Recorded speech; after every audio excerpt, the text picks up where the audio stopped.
14,460 अरब रुपए का बजट पेश, 6,000 अरब रुपए से जायद का खसारा। पेंशन में 17.5% इजाफा, सरकारी मुलाजमीन की तनख्वाहों में 35% तक इजाफे की सिफारिश। ग्रेड 17 से 22 तक 30% इजाफे की मंजूरी। मजदूर की कम अज कम उजरत 32,000 रुपए कर दी गई। EOBI की पेंशन को 8500 से बढ़ाकर 10,000 रुपए करने की तजवीज़। बेनज़ीर इनकम सपोर्ट प्रोग्राम में 25% इजाफे की सिफारिश। बजट में हुकूमत की कुल आमदन 68 खरब 87 अरब होगी। मुहासिल का तखमीना 92 खरब लगाया गया। अखराजात का तखमीना 144 खरब 60 अरब रुपए। मुहासिल में सूबों का हिस्सा 4,129 अरब रुपए होगा। सूद की अदायगियों पर 73 खरब 3 अरब रुपए खर्च होंगे। आइंदा माली साल मुआशी शरह नमू 3.5% रहने का तखमीना है। बजट में टैक्सों की भरमार, 40 से 50 करोड़ रुपए आमदन वालों पर 8% सुपर टैक्स लगेगा।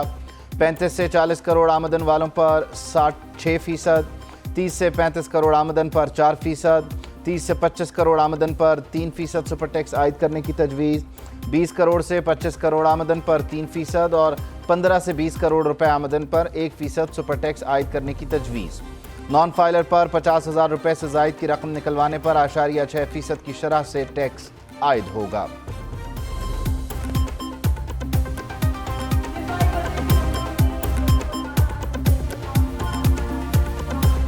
दिफाई बजट की रकम में 218 अरब रुपए का इजाफा, 18 खरब 4 अरब रुपए मुख्तस। गुज़श्ता माली साल 15 खरब 23 अरब रुपए रखे गए थे। तरक्याती बजट की रकम में भी इजाफे की तजवीज़, 9 खरब 50 अरब रुपए का बजट तजवीज़। पब्लिक प्राइवेट पार्टनरशिप के जरिए 2 खरब रुपए की इजाफी रकम रख दी गई। ज़रूरी कर्जों की हद को 1800 अरब से बढ़ाकर 2250 अरब रुपए कर दिया गया। ज़रूरी ट्यूबवेल को शमसी तवानाई पर मुंतकिल करने के लिए 30 अरब रुपए मुख्तस। मयारी बीजों की दरामद पर तमाम टैक्स और ड्यूटी ख़त्म। फसलों के लिए कंबाइन हार्वेस्ट की दरामद की तमाम ड्यूटीज़ और टैक्सेस से इस्तिस्ना दे दिया गया। मौजूदा मुआशी मुश्किलात और महंगाई की मुकम्मल जिम्मेदार गुज़श्ता हुकूमत है। ये सिलेक्टेड हुकूमत ने अपने सियासी मफादात को कौमी मफादात पर तरजीह देते हुए मुल्क की मईशत को शदीद नुकसान से दोचार किया। वज़ीर ख़ज़ाना इसहाक़ डार ने मईशत की तबाही का सारा मलबा PTI पर डाल दिया। कहा, साबिक़ा हुकूमत ने मुआशी हालात ख़राब करके बारूदी सुरंगें बिछाईं। साबिक़ा हुकूमत में माली खसारे में इजाफा और IMF ताल्लुकात को नुकसान पहुँचाया गया। 4 साल में 71 साल के कर्ज में 98% इजाफा कर दिया गया। 9 मई के जलाओ घिराव के वाक़यात पर बोले, 9 मई के वाक़यात में मुलव्विस गिरोह किसी भी नरमी और रहम दिली का हकदार नहीं। ऐसे गिरोह को सख्त से सख्त सज़ा देनी चाहिए।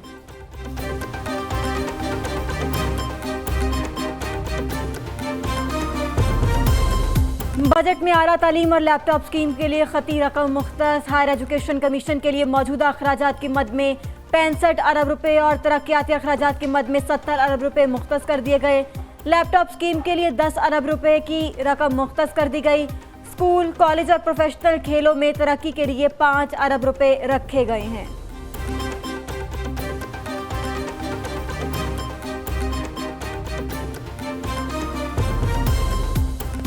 बाहर की गाड़ियां मजीद महंगी, 1300 सीसी से जायद की गाड़ियों की दरामद पर सेल्स टैक्स बंदी खत्म कर दी गई।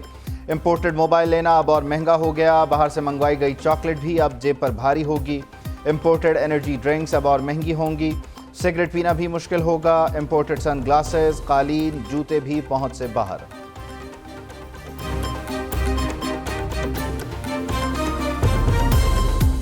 ख़वातीन के लिए बनाव सिंगार भी मुश्किल हो गया। बाहर की lipstick, nail polish, face powder, mascara, kajal, hair colour सब आउट ऑफ कंट्रोल। कपड़ों के साथ मैचिंग ब्रांडेड पर्स के लिए ज़्यादा पैसे खर्च करना पड़ेंगे। गैरामदी परफ्यूम की खुशबू भी महंगी पड़ेगी।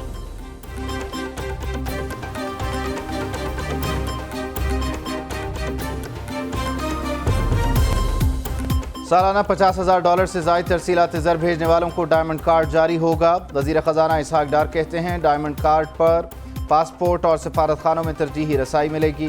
डायमंड कार्ड रखने वाले को पाकिस्तानी एयरपोर्ट्स पर फास्ट ट्रैक इमिग्रेशन की सहूलत मिलेगी। डायमंड कार्ड पर एक गैर मुअय्यना बोर लाइसेंस जारी किया जाएगा। तरसीलात ज़र के जरिए गैर मनकूला जायदाद खरीदने पर 2% टैक्स खत्म करने का ऐलान।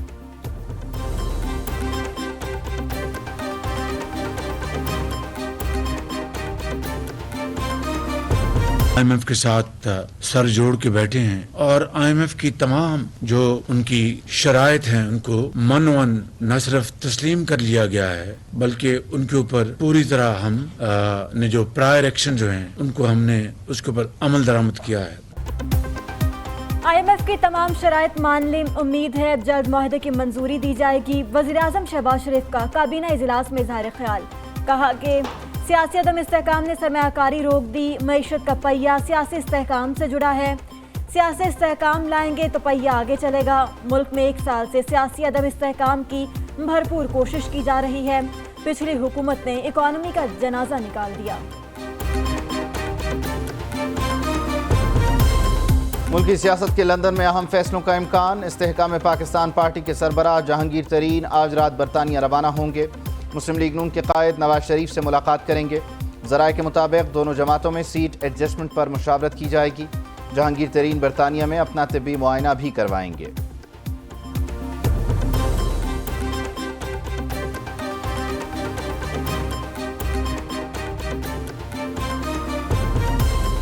सियासी जमात बनाने के बाद जहांगीर तरीन के राब्तों में तेजी। परवेज खटक को भी इस्तेहकाम पाकिस्तान पार्टी में शमूलियत की दावत। जहांगीर तरीन ने साबिक वज़ीर दिफा को पार्टी में बड़े ओहदे की ऑफर कर दी। परवेज खटक ने साथियों से मुशावरत के लिए वक्त मांग लिया। दोनों रहनुमाओं का राब्तों को जारी रखने पर इत्तेफाक।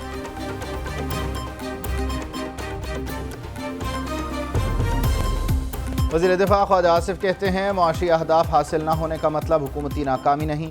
हमने सियासत तबाह करके रियासत बचा ली। रियासत के बजाय सियासत बचाते तो हालात मजीद ख़राब होते। इलेक्शन अपने वक्त पर ही होंगे।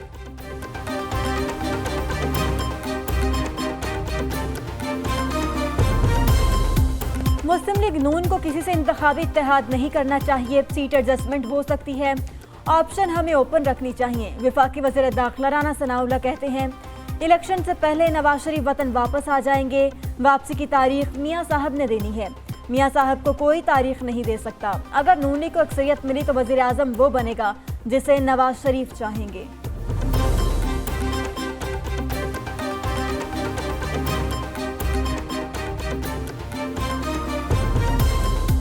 चौधरी शुजात हुसैन से खालिद मकबूल सिद्दीकी की क़यादत में MKM वफ़द की मुलाकात, खैरियत दरियाफ्त की। सरबराह काफ लीग कहते हैं, जब भी मुल्क में कोई मसला आया MKM के साथ मिलकर हल करने के लिए कोशा रहे। कराची पाकिस्तानी मईशत की रीढ़ की हड्डी है, उसकी बेहतरी के लिए तमाम सियासी जमातों को अपना किरदार अदा करना चाहिए।